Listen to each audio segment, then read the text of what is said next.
Akhil Bharatiya Congress committee के प्रवक्ता मोहन प्रकाश ने शिमला में आयोजित पत्रकार वार्ता को संबोधित करते हुए कहा कि कांग्रेस पार्टी 7 सितंबर से भारत जोड़ो यात्रा प्रारंभ करने जा रही है, जो कन्याकुमारी से लेकर कश्मीर तक जाएगी। मोहन प्रकाश ने कहा कि भारत जोड़ो यात्रा राहुल गांधी के नेतृत्व में की जाएगी। इस 3,500 किलोमीटर की यात्रा का उद्देश्य देश के लोगों को जोड़ना है और केंद्र सरकार की दमनकारी नीतियों के खिलाफ लोगों को एकजुट करना है।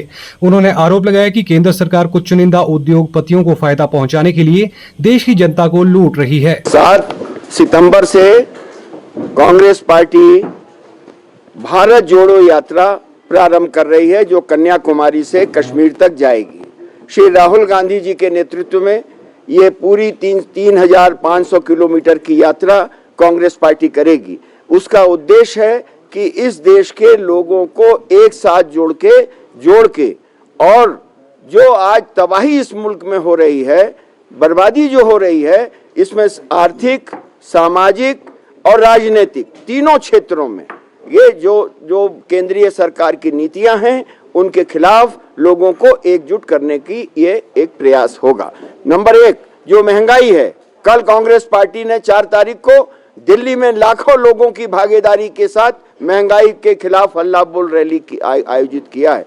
महंगाई नहीं हो रही है, बल्कि ये मोदी सरकार के द्वारा लूट की छूट अपने मुनाफाखोर मित्रों को दी जा रही है।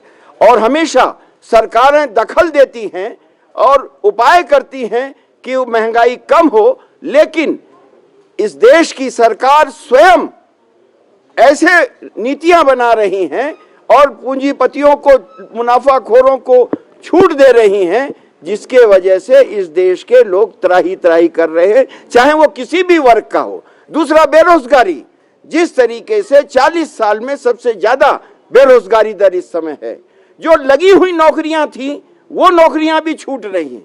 और ऐसे में सरकार के द्वारा कोई ऐसा उपाय नहीं दिखता कि कल बेहतर हो सकेगा रोजगार की स्थिति।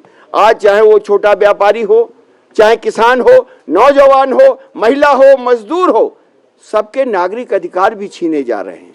और जो संवैधानिक संस्थाएं थी, उन पर चोट होने का काम हो रहा है। संसद में आप बहस नहीं कर सकते, संसद में वो जवाब नहीं देते, सड़क पर जब हम लड़ते हैं तो उसका भी जवाब नहीं देते।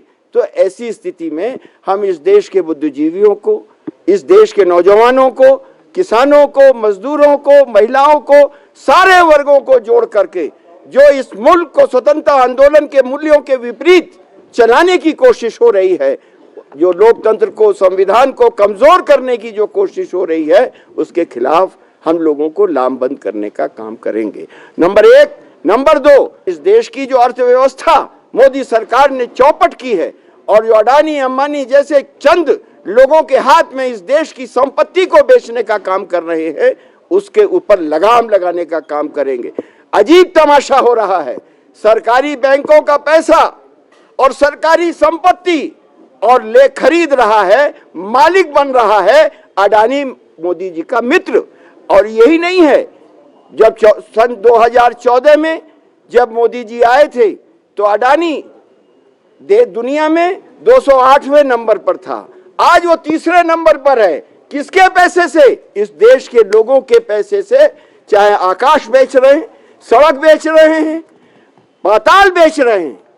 और ये जो संपत्ति है, ये इस देश के नौजवानों को, भविष्य को बनाने के लिए जो कांग्रेस की हुकूमतों ने बनाई थी, उसको आप बेच के इस देश के नौजवानों के, इस देश के लोगों के भविष्य को भी खतरे में डालने का काम कर रहे हैं।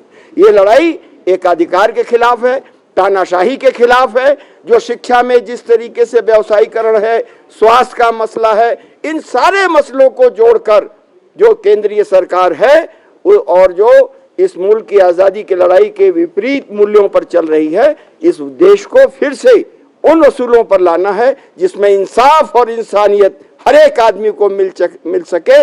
आज इंसाफ और इंसानियत दोनों खतरे में।